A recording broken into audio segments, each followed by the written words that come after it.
লক্ষ্মীপুর নামক একটি গ্রামে সীমা থাকত।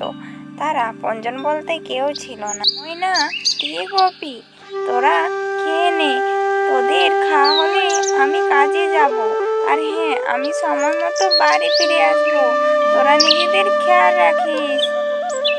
আমি ততক্ষণে একথা বলে সীমা তো বিলে চলে যায়, কিন্তু তার ময়নাটিয়ে পাখিগুলো একা একাই থাকে।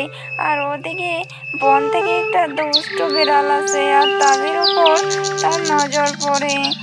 ততক্ষণে সীমা সেখান থেকে বাড়ি ফিরে যায়, কিন্তু ময়নাদের ভাবে কয়েকদিন কেটে যায়। কিন্তু সীমা তো রোজগারের রুটিন থাকে, তো কাজে যেতেই হবে।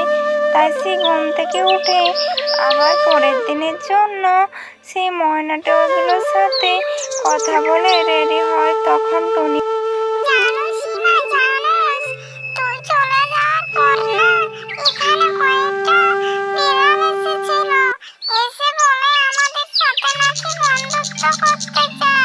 ময়না দিয়ে গোপী, তোদের ছাড়া আমি কি করে থাকবো?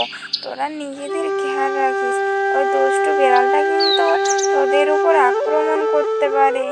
আমি তো দেখি ওই দুষ্টু শিয়ালটি তাক রাখে ওই ময়নাটি গোপীদের উপর।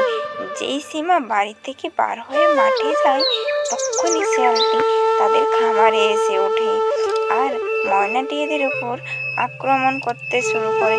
তাদের সাথে ভালো ভালো কথাবার্তা বলে।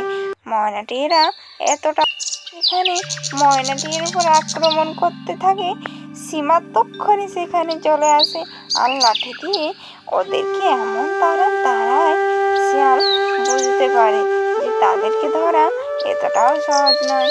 এভাবে তাকে গ্রামের রাস্তা দিয়ে তাড়াতে তাড়াতে সে জঙ্গলে পৌঁছে যায়।